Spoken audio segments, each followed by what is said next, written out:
Well, you can see it just out there.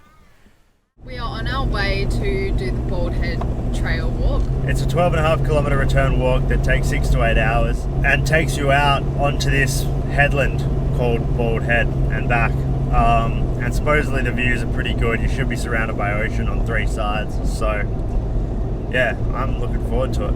Pack lots of water, put our hats on and get going. Yeah.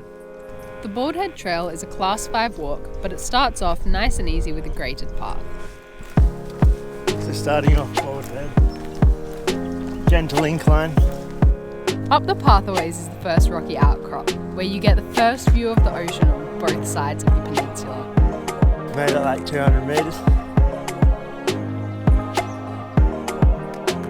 Just taking some photos and it's time to crack on. Don't bother staying too long for photos because the view only gets better as you go.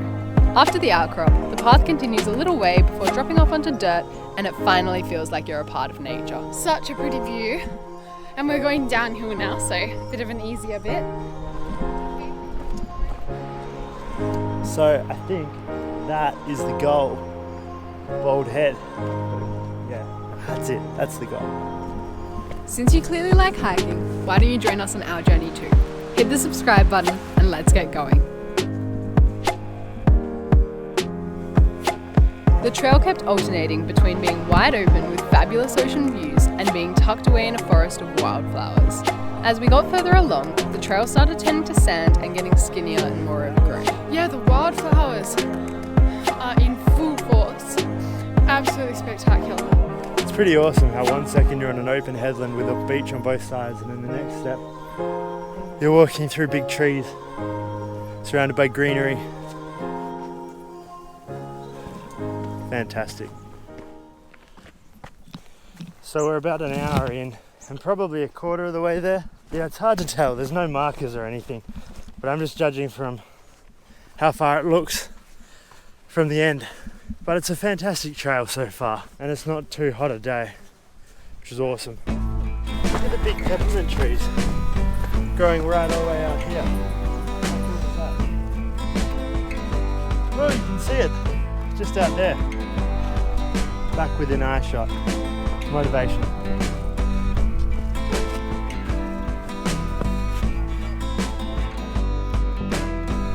It's crazy to think that all of this once was underwater.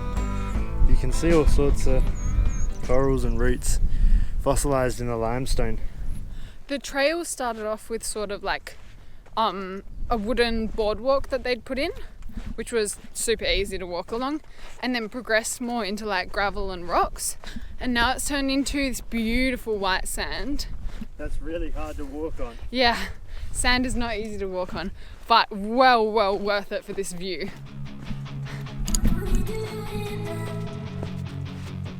Now we're back onto rock, but like big rocks, not little rocks. Big rocks. So I think it's called Bald Head because it's just a huge slab of granite. Obviously nothing grows on granite, but even the colours in the rocks just magnificent.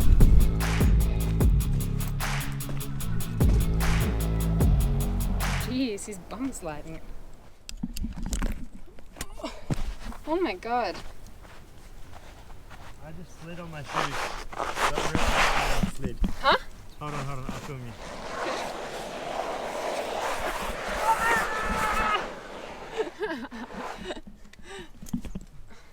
I've lost the lens cap.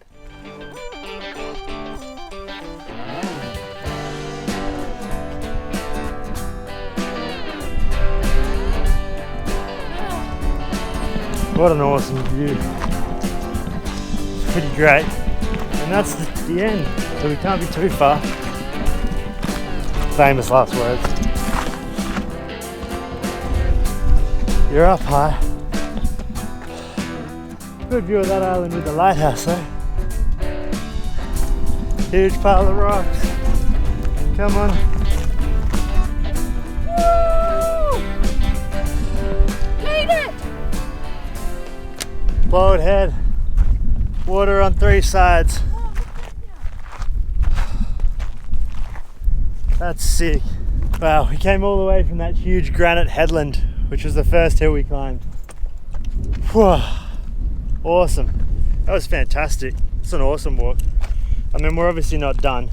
Gotta go back. Still got to do the other half. And yeah, that like last steep incline bit didn't look good. We literally had to slide down. But what an achievement. This feels awesome.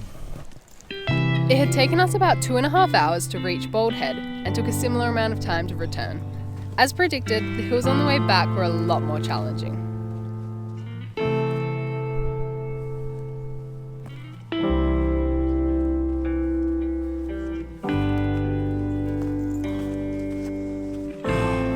The hills may have gotten harder, but the views were still the same. The return walk was just as stunning as the walk to Bald Head, with ocean on both sides and an abundance of wildflowers. Oh, this walk is just awesome. There and back just keeps giving. Incredible views, beautiful flowers. And it's not too challenging, but it is enough of a challenge. Pretty challenging. It's been a tough walk over hills and through sand. It's been 3 days. No. But it's been super, super rewarding. Like, I'm loving it. Yeah, it really highlights just how amazing the coastline is around Albany in the Great Southern region. It really is a great region, and there's so much to explore.